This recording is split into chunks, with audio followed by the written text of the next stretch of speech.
Con 19.555 parados más en octubre en Andalucía y 87.000 en España, nos preguntamos, ¿dónde está la recuperación económica? Con 1.069.000 desempleados en Andalucía, no se puede apelar a la euforia y el optimismo. El drama del paro no necesita de mensajes de confianza, de golpes de pecho o de circunloquios sobre la macroeconomía o los mercados. Los parados necesitan trabajo y en esta búsqueda cualquier recurso vale, pero cualquier recurso es insuficiente.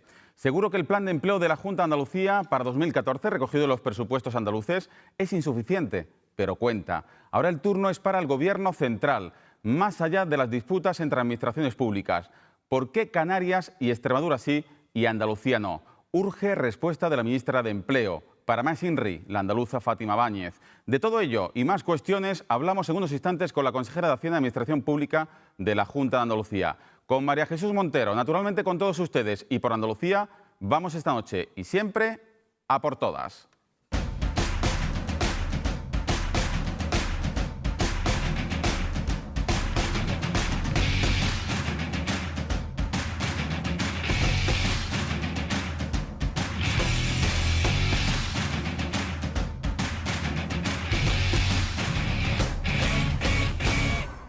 Andaluces, buenas noches. 19.555 parados más el pasado mes de octubre. 1.069.000 andaluces sufren el drama del paro.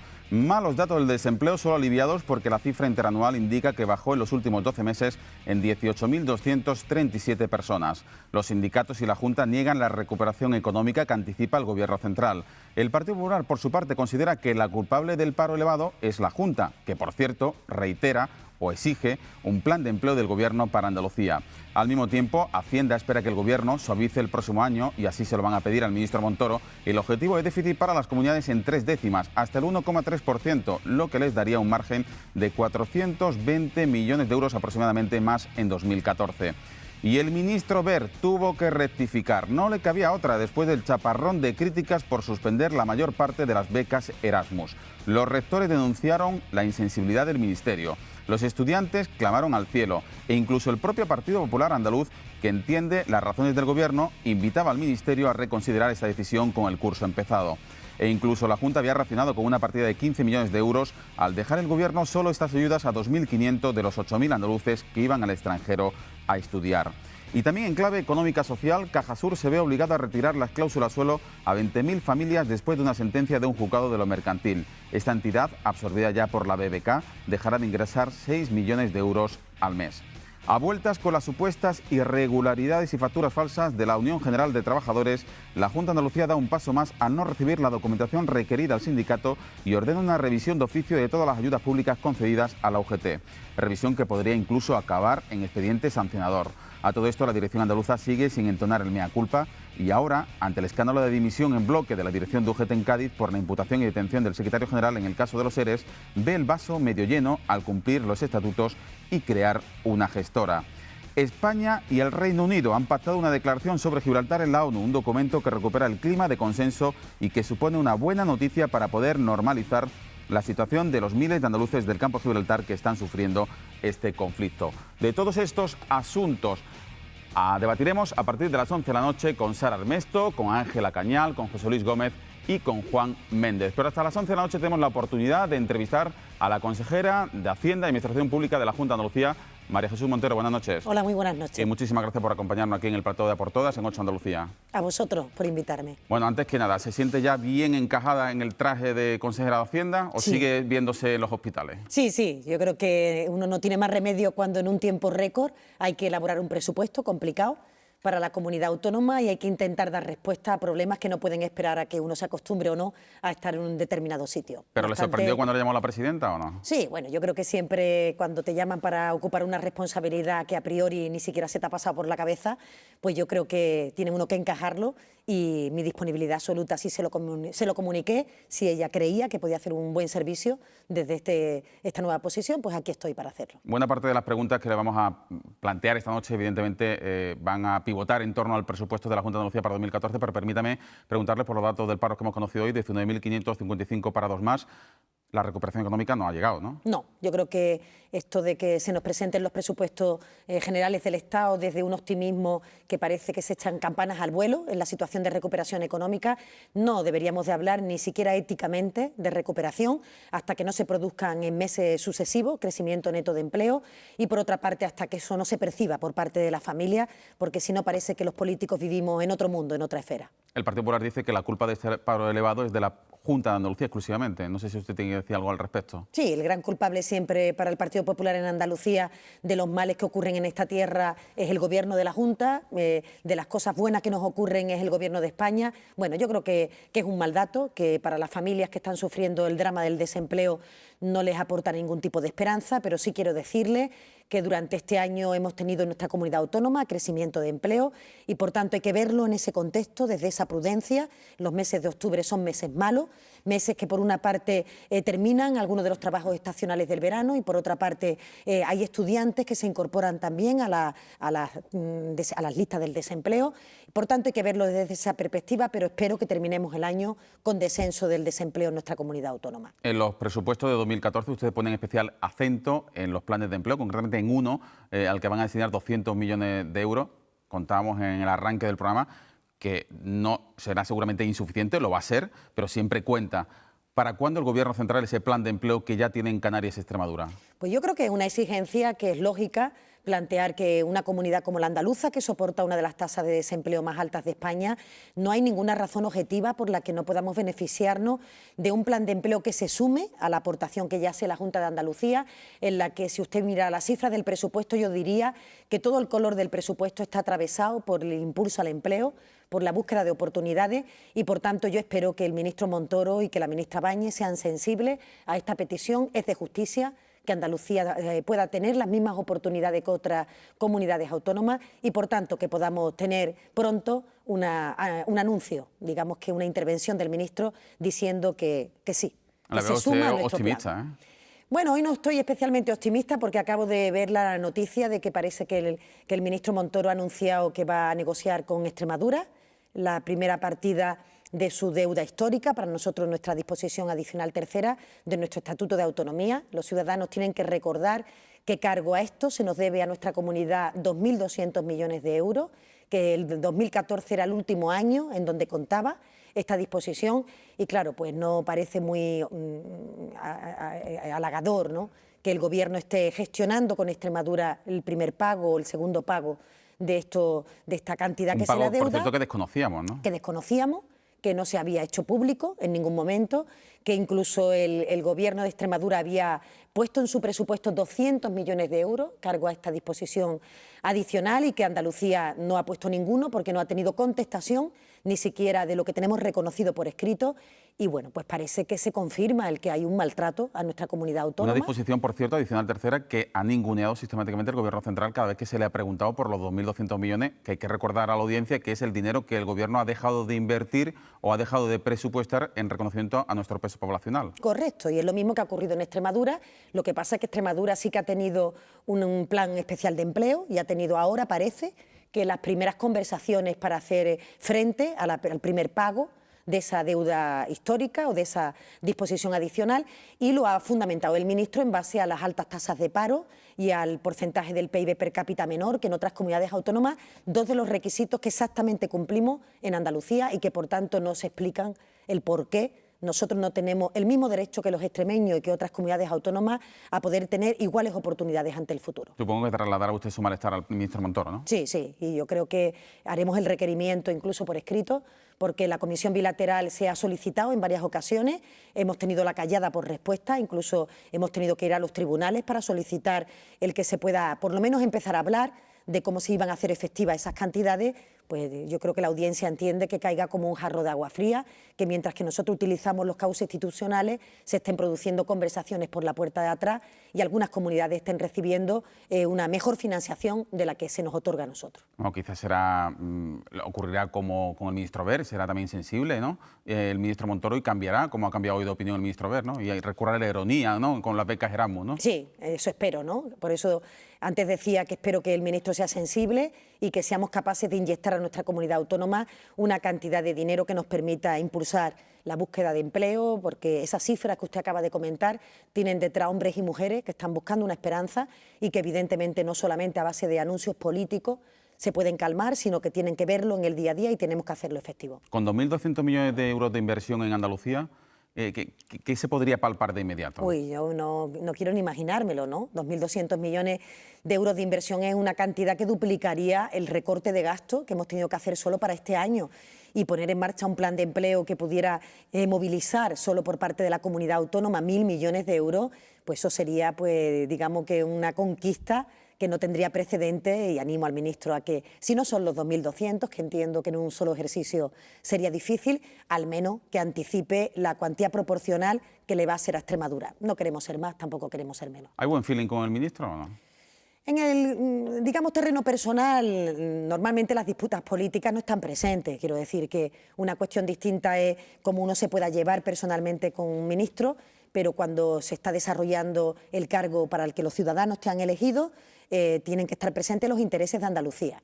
Y hasta la fecha tengo que decir que no ha sido sensible el ministro Montoro ante esta situación, tampoco la ministra Báñez, ni ninguno de los ministros andaluces que actualmente hay en el Gobierno de España, pero siempre hay que darles una segunda oportunidad. Y en esa segunda oportunidad también ustedes van a reclamar al ministro Montoro que suavice el objetivo de déficit para 2014, tal y como lo ha hecho en 2013. Usted hablaba precisamente esta mañana en otro medio de comunicación que en torno a 3 décimas, ¿no?, le van a pedir que suavice, que flexibilice el objetivo de déficit, ¿no? Sí, yo creo que el ministro es consciente de que las comunidades autónomas estamos haciendo nuestro trabajo. Así se ha puesto de manifiesto en todos los informes internacionales que se han ido emitiendo. Los ayuntamientos y las comunidades están haciendo un ajuste muy superior al del Gobierno de España en un tiempo récord. Un tiempo que está haciendo que se deprima mucho la economía y que, por tanto, con el objetivo de déficit solo como bandera, no podemos ayudar a la recuperación económica. Por eso creo que el Gobierno debería de compartir al menos, esas 3 décimas del objetivo de déficit que pueden implicar para nuestra comunidad autónoma, al menos yo diría que un poco de desahogo en relación con la inversión, con la política que puedan producir empleo, fundamentalmente, como digo, programas específicos para jóvenes y para personas desempleados de larga duración. En ese desahogo no cabe ningún guiño, en definitiva, satisfacer alguna de las demandas que ha requerido Izquierda Unida. Yo creo que las demandas que plantea Izquierda Unida son cuestiones que tienen que ver, algunas de ellas, con materias que son más conceptuales. Estamos hablando, por ejemplo, del Instituto de Crédito de Andalucía, que está trabajándose en la comisión parlamentaria y que hay actualmente una diferencia en los planteamientos que hace el PSOE de Andalucía e Izquierda Unida. Espero que en corto plazo podamos acercar posiciones, porque de lo que se trataba era de crear una entidad financiera que nos permitiera que las pequeñas empresas puedan acceder al crédito que está cerrado, a pesar de estas campanas al vuelo de recuperación económica.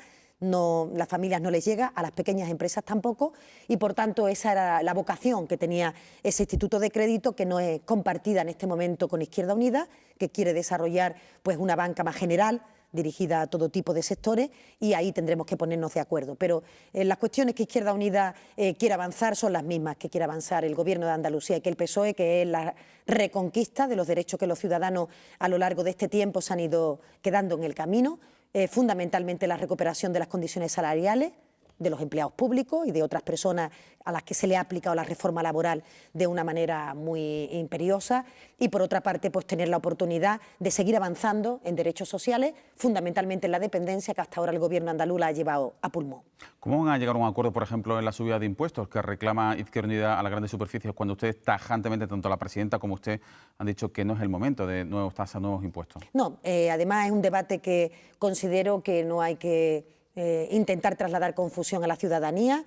La exposición que hizo la presidenta en el discurso de investidura dejó muy clara esta cuestión. No es el momento de elevar la presión fiscal al conjunto de los ciudadanos, teniendo en cuenta además que Andalucía durante los 2 años anteriores había elevado esa presión a las grandes rentas, fundamentalmente a través de los impuestos de sucesiones, de donaciones, de patrimonio, es decir, en los que tenemos competencia, y ahora toca hacer un debate general el bolsillo de los ciudadanos es único, e intentar que los impuestos que más recaudan, como el IRPF, el IVA o los impuestos especiales, sean impuestos más progresivos y nos permitan, por tanto, ingresar mayor dinero a las comunidades autónomas, que somos las que soportamos el estado del bienestar en su carga financiera. Por cierto, le quería preguntar, porque ahora hay un debate en pleno Europa que va a aprobar, evidentemente, la tasa a la bolsa de basura, cuando aquí se criticó duramente, incluso desde el propio Gobierno central del Partido Popular, esa tasa y que impuso la Junta de Andalucía la bolsa de plástico. Sí. No sé usted si quiere lanzar algún mensaje al Partido Popular al respecto o si sus compañeros del PSOE en Madrid o de los europarlamentarios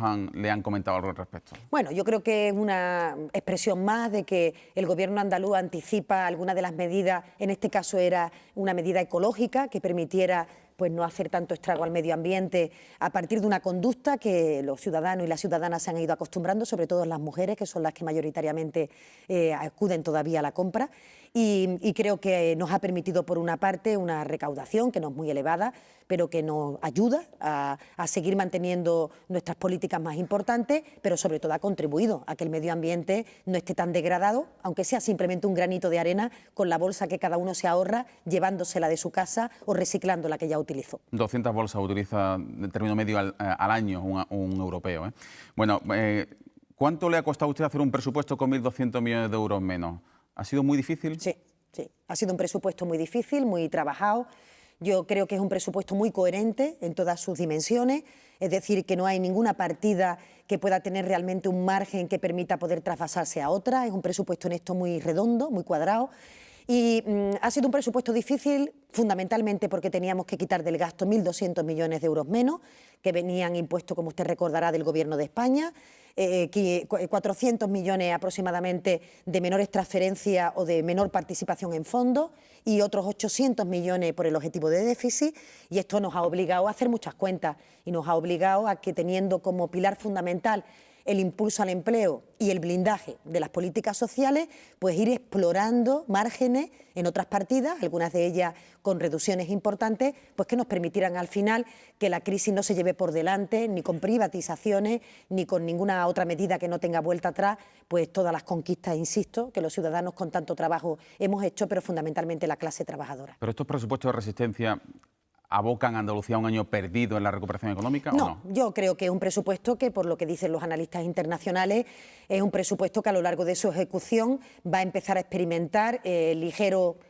y leve, y hay que ser modesto en este sentido, incremento fundamentalmente de la recaudación de impuestos propios, y espero que también por parte del Gobierno de España, aunque sí quiero decir que la mayor recaudación que ha producido España no la ha compartido ni con Andalucía ni con el resto de comunidades autónomas, pero se aprecia una leve recuperación económica a pesar de los presupuestos generales del Estado y a pesar de la política de austeridad que está disminuyendo y presionando muy a la baja el consumo, y espero que el año que viene empiece a ser un año en el que tengamos mejores indicadores, aunque creo que las familias no lo van a percibir todavía. A pesar de que ustedes blindan las políticas sociales y ponen el acento en planes de empleo, ¿le ha sorprendido que Comisiones Obreras haya anunciado hoy manifestaciones o concentraciones ante la delegación de la Junta el próximo martes porque considera que ustedes no han sido lo suficientemente valientes para desmarcarse de las políticas de austericidio del Gobierno central? Sí, bueno, Comisiones Obreras creo que ha hecho concentraciones o ha llamado a las concentraciones tanto por los presupuestos generales del Estado como por la parte que corresponde a la Junta de Andalucía, y yo lo que le quiero trasladar a las organizaciones sindicales y fundamentalmente a Comisiones Obreras es que el Gobierno andaluz tiene que ser un gobierno responsable y no puede saltarse a la torera ni los objetivos de déficit, ni la menor financiación que viene, ni hacer un ejercicio de irrealidad pintando en el presupuesto partidas que no se vayan a ser posible, porque eso significa pues un regate en el corto tiempo, en el primer minuto, para luego tener que hacer ajustes que desacreditan al conjunto del Gobierno y que hacen todavía más penoso para los ciudadanos la cuesta de enero y la capacidad de poder desarrollar pues un presupuesto, yo diría que tendente a la recuperación durante el próximo año. No se trata de valentía, de la que yo creo que al Gobierno andaluz no le falta, se trata de ser responsable, coherente en nuestra tarea de gobierno, y que más nos gustaría a nosotros que poder hacer un presupuesto expansivo, que creciera. Alguna comunidad autónoma ha hecho un ejercicio en este sentido de difícil análisis, quizá un poco irresponsable, pero las consecuencias se verán pronto y, por tanto, yo espero que Andalucía, con el presupuesto que ha dibujado, permita transitar el año que viene y puesta las esperanzas en que el 2015 sea ya, ese sí, el primer año de la recuperación. A ese ejercicio responsable eso se refiere usted a Madrid, ¿no? Al bajar los impuestos. Me refiero a que Madrid ha bajado los impuestos, me refiero a que Valencia, que tiene una situación muy similar a la nuestra, ha hecho un presupuesto que crece, lo cual no se explica con la previsión que tiene de terminar el año, e incluso con la deuda, que es mayor que la que tiene porcentualmente, que la que tiene nuestra comunidad autónoma. Bueno, yo creo que los presupuestos de las comunidades autónomas darán que hablar en los consejos de política fiscal y financiera de principio de año, y algunas de estas comunidades casi seguro van a verse obligadas a hacer algún plan de equilibrio. Lo que sí extraña es que Madrid esté, entre comillas, llorando todo el tiempo por el sistema de financiación autonómica, diciendo que está claramente perjudicada, o sea, que no le llega el dinero suficiente para financiar sus servicios públicos y, sin embargo, al mismo tiempo baje los impuestos. Esa ecuación no casa, ¿no? No casa, y además lo ha hecho, yo, bajo mi punto de vista, en un momento poco adecuado, poco oportuno, cuando estamos todo el mundo emplazando el debate de impuestos. ¿Usted cree que es una medida de tacticismo político? Yo creo que sí. Yo creo que responde más a la pugna interna que tiene el Partido Popular a nivel estatal y yo creo que ya al clásico del enfrentamiento entre el Partido Popular de Madrid con el gobierno de Rajoy, y ahí están intentando situar las posiciones, pero también yo creo que responde a un intento, en este sentido desleal, de intentar atraer una inversión a Madrid por haber bajado los impuestos meses antes que otras comunidades autónomas o haber hecho un debate meses antes que otras comunidades autónomas. Hay alguien ya en algún gobierno cercano que se está quejando de que alguna empresa traslade su sede a Madrid. ¿Cómo le explica usted a los funcionarios y los empleados públicos de Andalucía, 260.000, que de nuevo vuelvan a ser los primeros sacrificados? O sea, que van a tener que asumir que se les elimina el complemento de las pagas extras. Estamos hablando en torno a un tercio de las pagas extras que reciben. Bueno, yo creo que con el pesar que supone el que este año no hayamos sido capaces de recuperar esos complementos adicionales de las pagas extras, que suponían aproximadamente unos 350 millones de euros para el gasto público, y con una obligación de desmontar 1.200 millones, pues no era posible atender a algo que es una prioridad para el Gobierno de Andalucía, que además la presidenta así lo ha trasladado como la instrucción más inmediata en el momento en que el presupuesto pueda crecer, el recuperar la capacidad retributiva que tuvieron los empleados públicos y que perdieron en el año 2012, pero lo hemos hecho para conservar el empleo, y esto es importante decirlo, porque evidentemente todos queremos recuperar nuestro nivel adquisitivo, pero tenemos también que ser capaces de hacerlo sin que perdamos un puesto de trabajo en la administración pública ni en el sector privado. Y esto significa que gracias a esa medida, o como consecuencia de la misma, en Andalucía hemos ahorrado despidos de 30.000 empleados públicos, que es también una cantidad muy importante. Ahora se trata de ser capaces de combinar esa ecuación, de mantener el empleo público y de ir progresivamente recuperando el poder adquisitivo de unos trabajadores que han sido ejemplares en su comportamiento de los servicios públicos, que los han mantenido a flote, fundamentalmente en los terrenos de administración general, sanidad y educación, y que están, yo creo que, sufriendo en primera persona el ser capaces de soportar los pilares del estado del bienestar sin que los ciudadanos lo sufran. Sanidad. ¿Está garantizada la calidad asistencial? Sí, con rotundidad.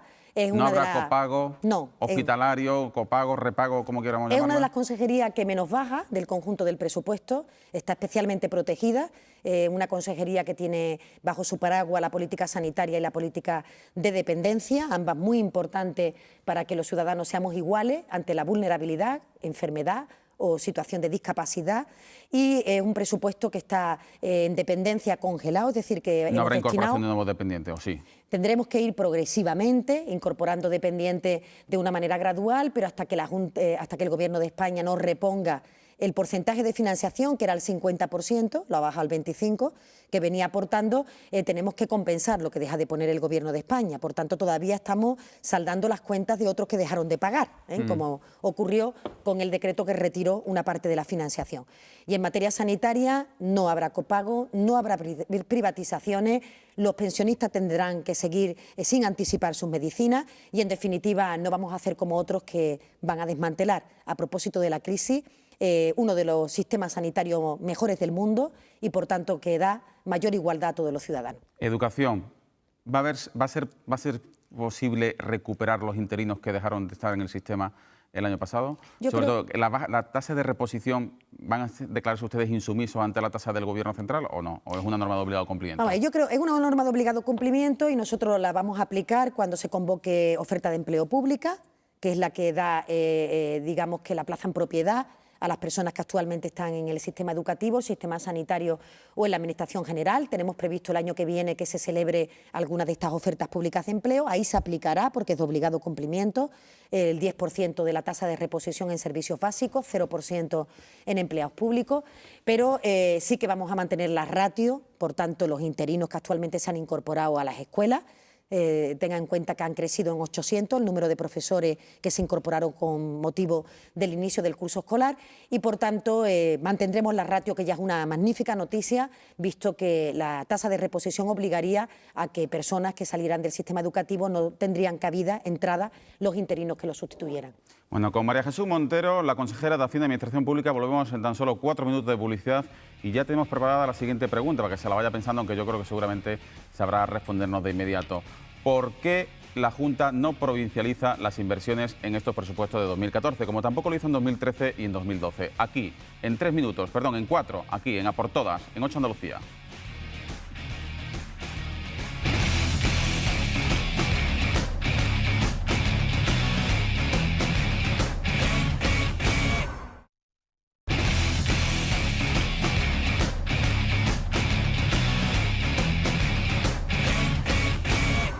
Estamos analizando los presupuestos de la Junta de Andalucía para 2014 con la consejera de Hacienda y Administración Pública del Gobierno andaluz, María Jesús Montero, a quien le dejamos emplazada la siguiente pregunta. ¿Por qué la Junta no provincializa las inversiones? Bueno, yo creo que hemos ido explicando a lo largo de estos días y sobre todo después de esta actitud extravagante, por decirlo suave, que ha protagonizado el Partido Popular. En primer lugar, hemos ido comentando que los presupuestos de provincialización tienen sentido cuando hay presupuestos expansivos, es decir, cuando se están planificando obras de inversión, de infraestructura, de conexiones ferroviarias o de cualquier tipo, que no vienen arrastradas, si me permiten la expresión, de años anteriores, como nos ocurre en este presupuesto, sino que posibilitan hacer un debate a propósito de la cohesión social o de la cohesión territorial. No es el caso en el presupuesto ni del 2012, ni de 2013, ni 2014, que son los presupuestos no provincializados, porque lo que estamos es simplemente volcando las anualidades el año correspondiente a la ejecución de proyectos que ya venían empezados y que, por tanto, son pequeñas obras de infraestructura, de centros de salud o de colegios las que se ponen en marcha. En segundo lugar, el Partido Popular está haciendo una afirmación que no es correcta. Ellos dicen que no se cumple la legalidad porque el presupuesto no está provincializado y lo que la legalidad plantea es la territorialización de las inversiones, habiendo toda una serie de documentos dentro del presupuesto, sobre todo el informe económico-financiero, que da cuenta singular de cada una de los presupuestos y de los proyectos que se ponen en marcha durante este año. La mayoría, insisto, son de continuidad.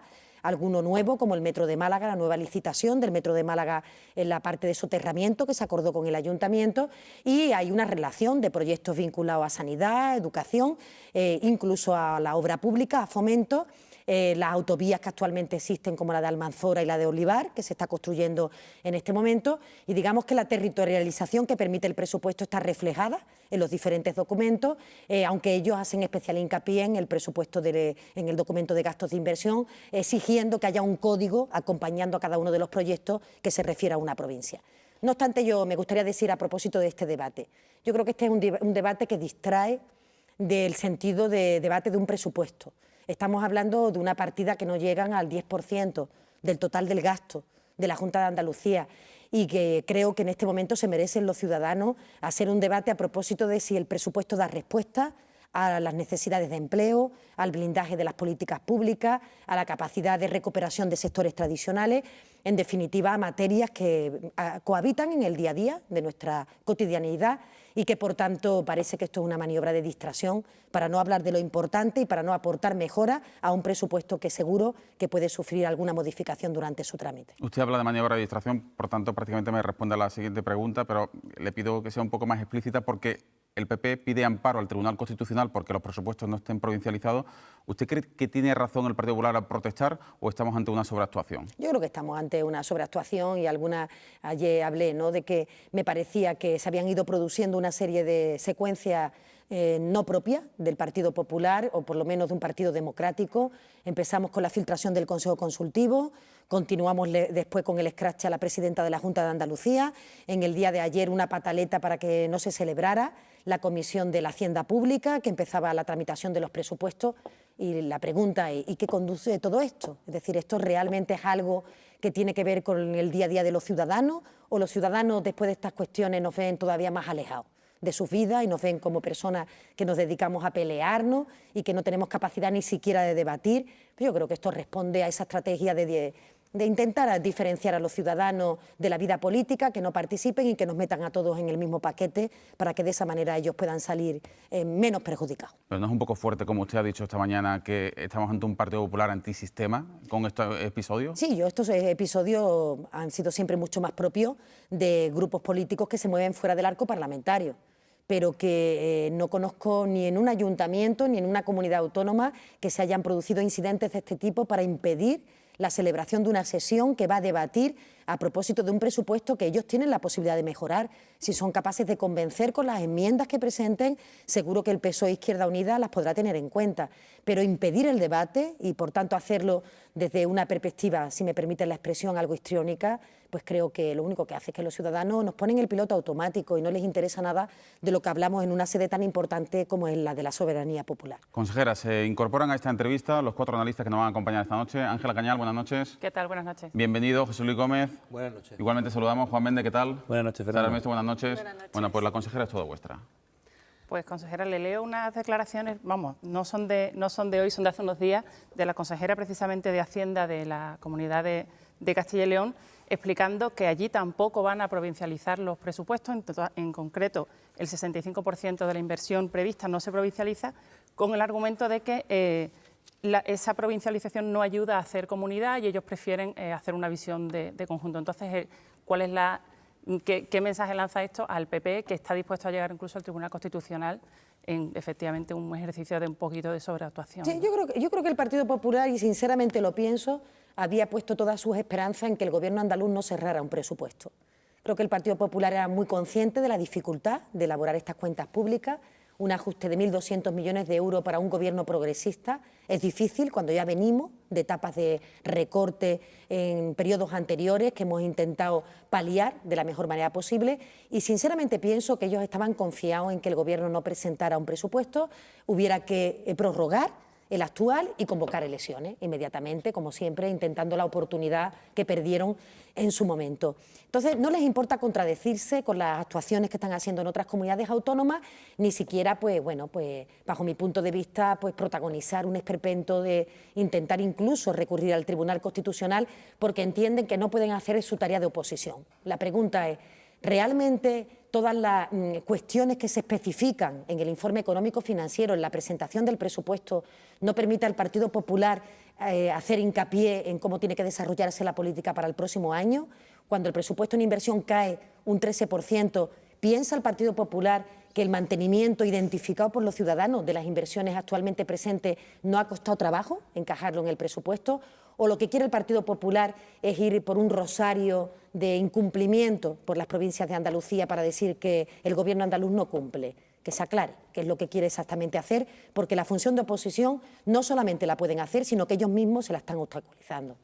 Consejera, yo querría preguntarle sobre los impuestos, porque me ha parecido oírle en alguna ocasión que en el debate nacional que se abrirá en primavera, el Gobierno andaluz reclamará más autonomía fiscal. ¿Cómo casa eso con la propuesta que va a debatir su partido este próximo fin de semana en la conferencia política de recentralizar los impuestos? Bueno, yo creo que las comunidades autónomas, y sobre todo en aquellas en las que actualmente gobernamos, que no son tantas, espero que en el futuro podamos sumar más fuerza en este sentido, desde el ejercicio de nuestro Estatuto de Autonomía reivindicamos una mayor autonomía fiscal.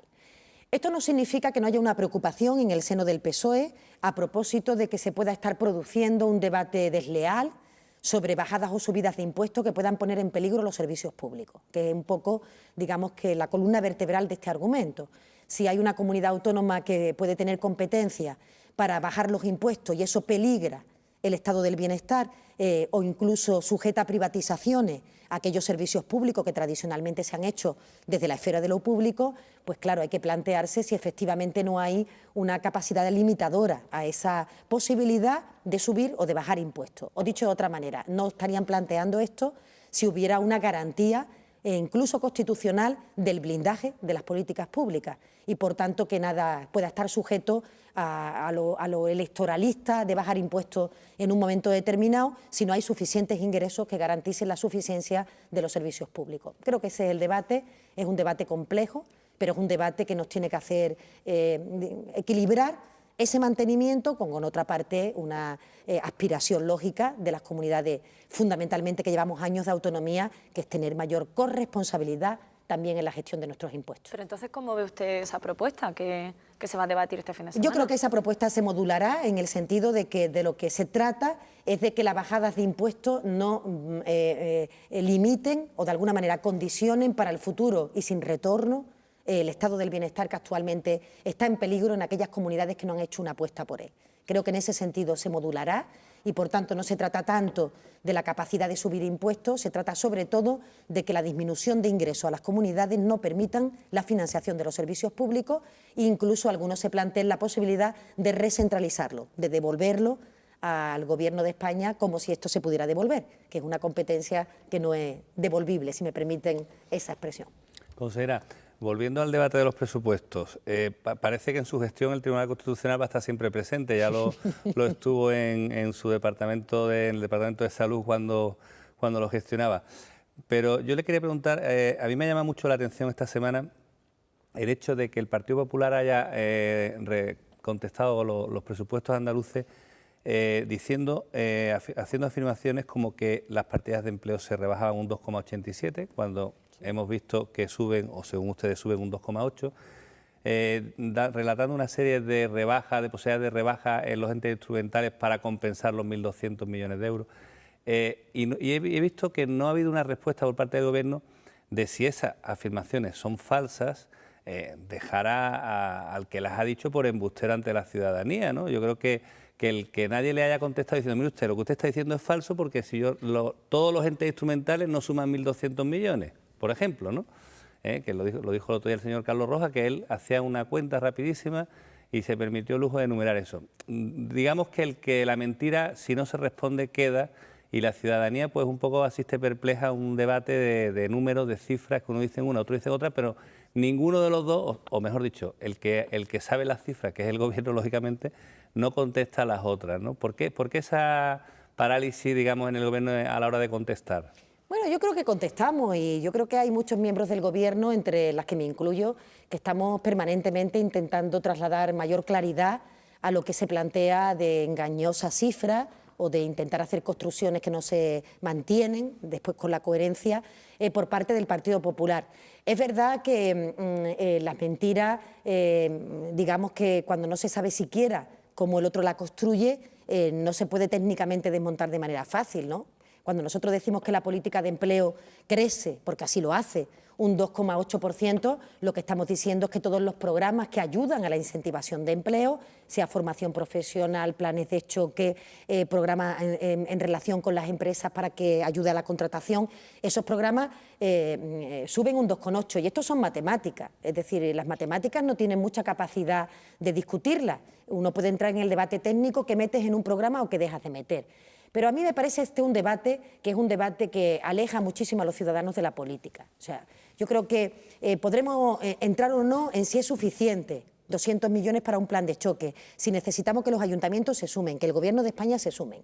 Pero utilizar el presupuesto solamente para intentar decir que las cifras no se corresponden con la realidad, que el problema está en la provincialización, que los problemas vienen derivados sin reconocer, que estamos en una situación global difícil, en la que el Gobierno andaluz está haciendo un ejercicio de irresponsabilidad, de responsabilidad. El Gobierno andaluz no se ha mostrado insumiso, como algunos incluso nos pueden pedir, ante el objetivo de déficit o ante pintar en el presupuesto ingresos que no van a llegar. Yo creo que el ministro es consciente de que estamos haciendo un presupuesto realista, ajustado a nuestras necesidades. Ahora, dentro de la confesión del presupuesto, uno puede priorizar, privatizar o seguir dando servicio público.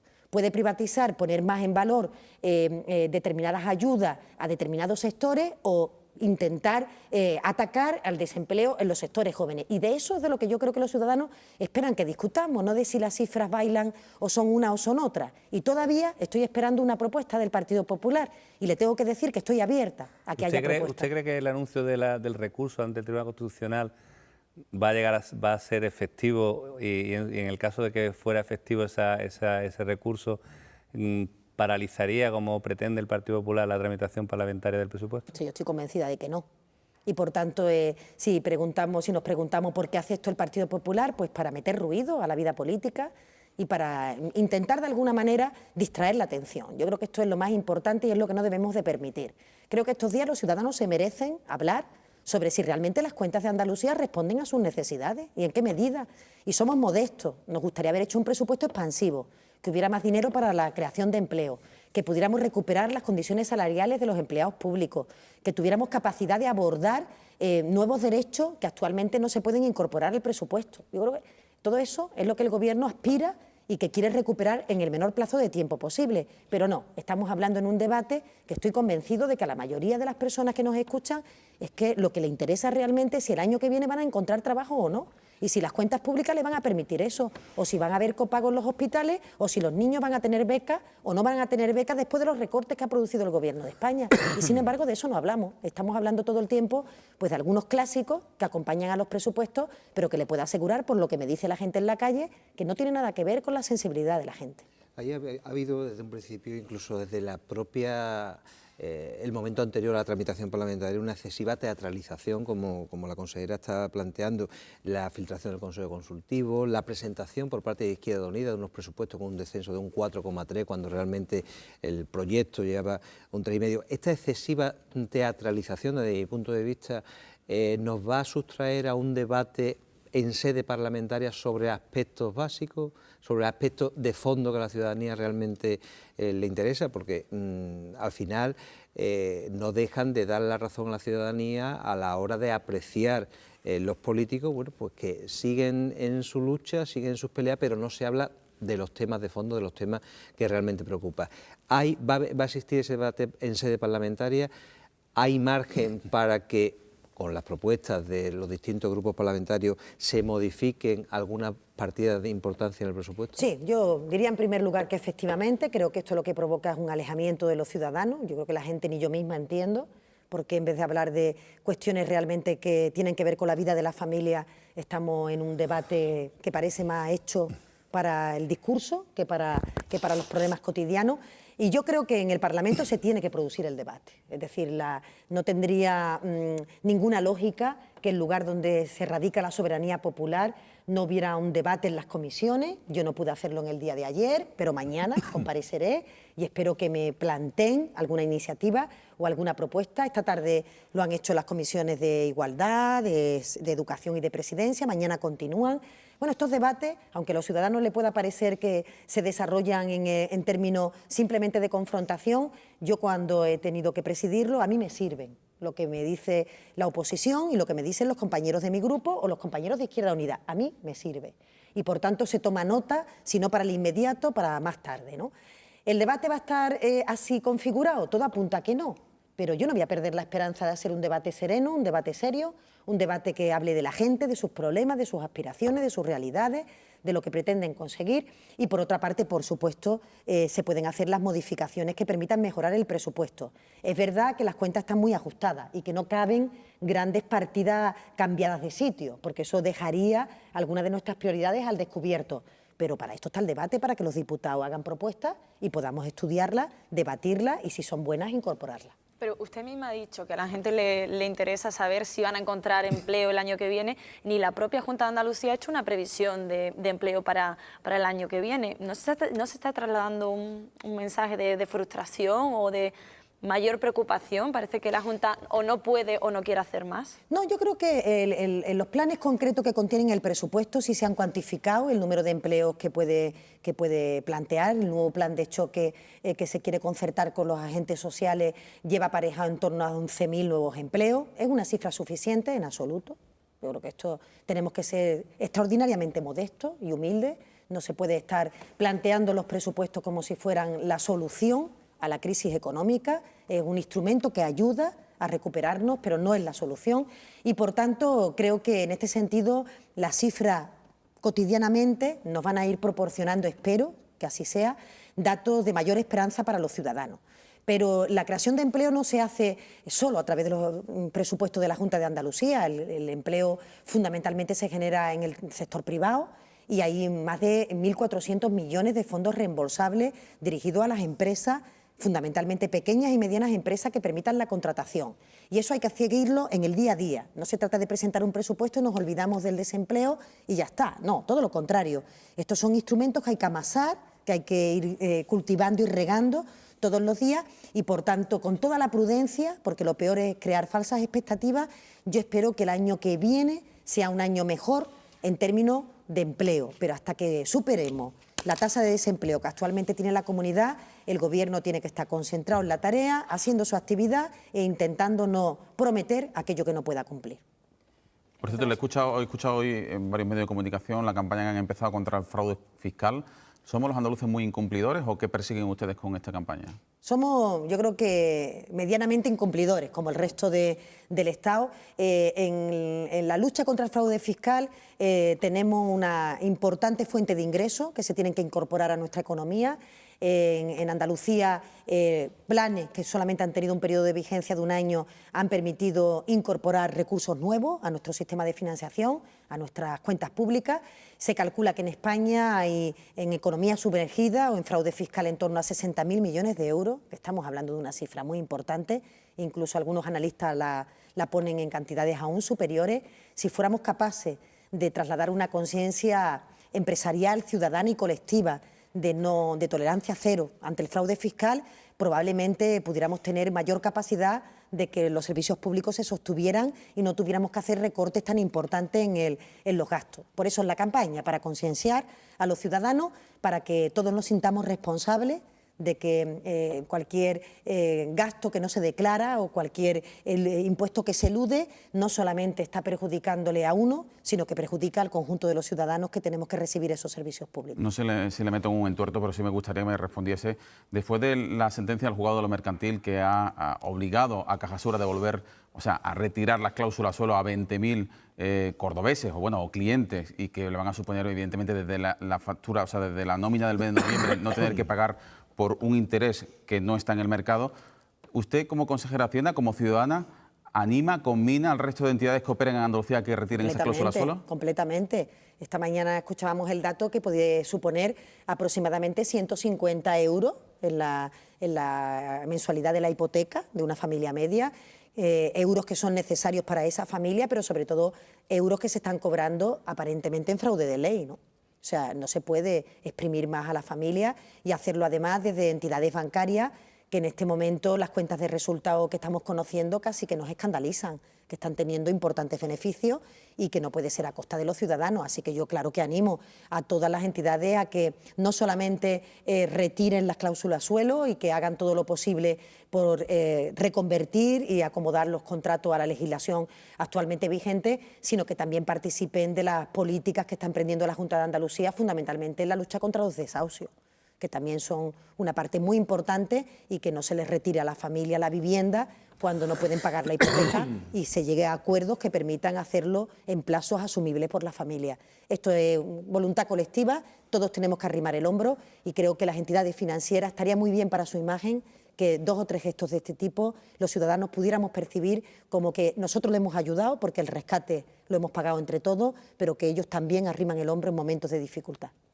Consejera, parece que el debate a nivel nacional sobre el independentismo catalán ha puesto sordina a las reclamaciones que la Junta en su momento había hecho sobre los déficits presupuestarios que el Estado había tenido con la comunidad en relación tanto a la disposición adicional tercera como a otra serie de acuerdos bilaterales, ¿no? Parece que la Junta, a raíz de que los catalanes empezaron a sacar para afuera las balanzas fiscales, etcétera, ha bajado el pistón, y yo quería saber si realmente van a seguir adelante con los anuncios que hicieron de que iban a recurrir esas partidas o la petición de esas partidas, ¿no? Ahora más que nunca, ¿no? Yo diría que ahora más que nunca, y además tiene que ser un impulso colectivo de toda la sociedad andaluza, porque el debate territorial se puede liquidar o zanjar con dinero. Esto significa que no estamos, digamos, ajenos, porque la experiencia así lo ha marcado, que a veces se intenta financiar económicamente debates territoriales que no conducen a ningún lado. Entonces, en este momento el Gobierno andaluz está absolutamente atento a lo que está ocurriendo con Cataluña y la presidenta ya ha expresado en muchas ocasiones que no vamos a permitir tratamientos distintos a los territorios, no vamos a permitir que los ciudadanos no seamos iguales, no tributan los territorios, tributan las personas, el que más tiene más paga, viva donde viva, y recibimos todo en función de nuestras necesidades. El que está más malito tiene que recibir más atención médica que el que no lo está, no depende de su nivel de renta y, por tanto, al modelo de financiación no solamente nos vamos a sumar, sino que queremos protagonizarlo en primera persona. Subida de impuestos, modelo de financiación, reclamación de la disposición adicional tercera están presentes más que nunca en nuestra agenda y, por tanto, lo vamos a reclamar por las vías del diálogo, en primera instancia, pero por la vía judicial y por todas las posibles para que Andalucía tenga lo que le corresponde, lo que se merece. Consejera, una cuestión orgánica, si me lo permite. Usted apoyó públicamente a Rubalcaba el año pasado para que fuera elegido secretario general. ¿Hoy sigue apoyándole para que él lidere el PSOE del futuro? Bueno, yo creo que el señor Rubalcaba, que es una persona a la que aprecio tremendamente, creo que ha hecho un trabajo muy importante por España y por el Partido Socialista en esta última etapa. Yo creo que en este momento es necesario un relevo generacional en el conjunto de las fuerzas políticas y concretamente en el PSOE. Creo que es importante que se haga además en el momento adecuado. Los ciudadanos no pueden percibir que estamos pues debatiendo de cuestiones internas mientras que está cayendo la que está cayendo en la calle. Tenemos que ser sensibles ante esa realidad y producir, por tanto, el debate en el momento oportuno, pero sí pienso que hay que dar paso a un relevo generacional, a personas que vengan trasladando una imagen de frescura, de capacidad de ilusión, de entusiasmo para todos los ciudadanos, porque las encuestas así lo ponen de manifiesto, así lo marcan y así lo indican, y creo que el Partido Socialista se merece tener también un impulso nuevo que permita conquistar ese desencanto que algunas personas tienen con nosotros, que algunos han tenido a lo largo de este periodo, no comprendieron algunas de las decisiones que se tomaron en los gobiernos anteriores y tendremos que esmerarnos mucho porque necesitamos ganar las próximas elecciones en España para que no siga esta etapa de declive que ha sido abonada en tiempos de crisis, pero que no tengo ninguna duda que en tiempos de recuperación económica continuarán las privatizaciones, el debilitamiento de los servicios públicos y poniendo en manos del capital las rentas del trabajo. Consejera de Hacienda y Administración Pública de la Junta de Andalucía, María José Montero, ha sido un placer. Muchísimas gracias, buenas noches. Muchas gracias a todos vosotros. Bueno, volvemos en tan solo 3 minutos con Ángela Cañal, con Juan Méndez, con Sara Armesto y con José Luis Gómez y analizamos los principales asuntos de actualidad aquí en 8 Andalucía. Wow.